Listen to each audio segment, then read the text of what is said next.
नमस्कार दोस्तों, word science में आपका स्वागत है। आज हम एक बहुत ही रोचक अंग्रेजी शब्द के बारे में जानेंगे जो हमारी रोजमर्रा की जिंदगी में हर जगह इस्तेमाल होता है। यह शब्द है हाय। इस शब्द का मतलब समझना बहुत आसान है और यह हमारे आसपास हर चीज में दिखाई देता है। इस शब्द का सबसे सरल अर्थ है ऊंचा या ऊपर की तरफ। जब कोई चीज जमीन से बहुत दूर ऊपर होती है तो हम कहते हैं कि वह हाई है, जैसे पहाड़, इमारत, पेड़ या आसमान में उड़ता हुआ पंछी। यह सब हाई की श्रेणी में आते हैं। आइए कुछ उदाहरण देखें। पहला उदाहरण है the mountain is very high. इसका मतलब है कि पहाड़ बहुत ऊंचा है। जब हम हिमालय को देखते हैं तो हम कह सकते हैं कि यह बहुत ऊंचा पहाड़ है। दूसरा उदाहरण है the kite is flying high in the sky.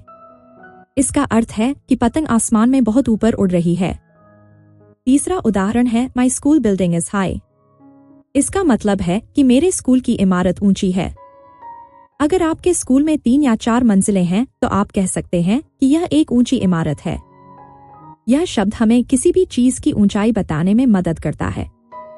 लेकिन यह शब्द केवल ऊंचाई के लिए ही नहीं बल्कि मात्रा और स्तर के लिए भी इस्तेमाल होता है। जब किसी चीज की मात्रा बहुत ज्यादा होती है तो हम भी इस शब्द का उपयोग करते हैं, जैसे तापमान, कीमत या किसी चीज का स्तर। उदाहरण के लिए अगर गर्मी में तापमान बहुत बढ़ जाता है तो हम कहते हैं the temperature is high today. इसका मतलब है कि आज तापमान बहुत ज्यादा है। या फिर अगर बाजार में किसी चीज की कीमत बहुत बढ़ गई है तो हम कहते हैं the price is too high, यानी कीमत बहुत ज्यादा है। यह शब्द हमारी पढ़ाई में भी बहुत काम आता है। जब कोई बच्चा परीक्षा में अच्छे नंबर लाता है तो हम कहते हैं ही स्कोर्ड हाई मार्क्स। इसका मतलब है कि उसने ऊंचे या अच्छे अंक प्राप्त किए। यह शब्द सफलता और उपलब्धि को भी दर्शाता है। अब समझते हैं कि सही और गलत इस्तेमाल में क्या फर्क है। अगर आप किसी लंबे पेड़ के बारे में बात कर रहे हैं तो आप कहेंगे द ट्री इज हाई।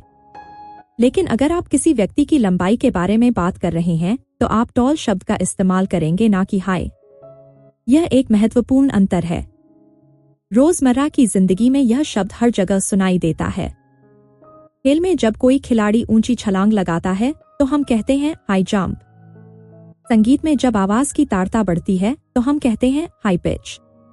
यहाँ तक कि जब हम किसी की तारीफ करते हैं तो कहते हैं हाई क्वालिटी, यानी उच्च गुणवत्ता। तो दोस्तों, आज हमने सीखा कि यह शब्द कितना उपयोगी और महत्वपूर्ण है। यह न केवल ऊंचाई बल्कि मात्रा, स्तर और गुणवत्ता को भी दर्शाता है। वर्ड साइंस के साथ अंग्रेजी सीखना इतना आसान है। अगर आपको यह समझ में आया तो कमेंट में जरूर बताएं और अपने दोस्तों के साथ शेयर करें।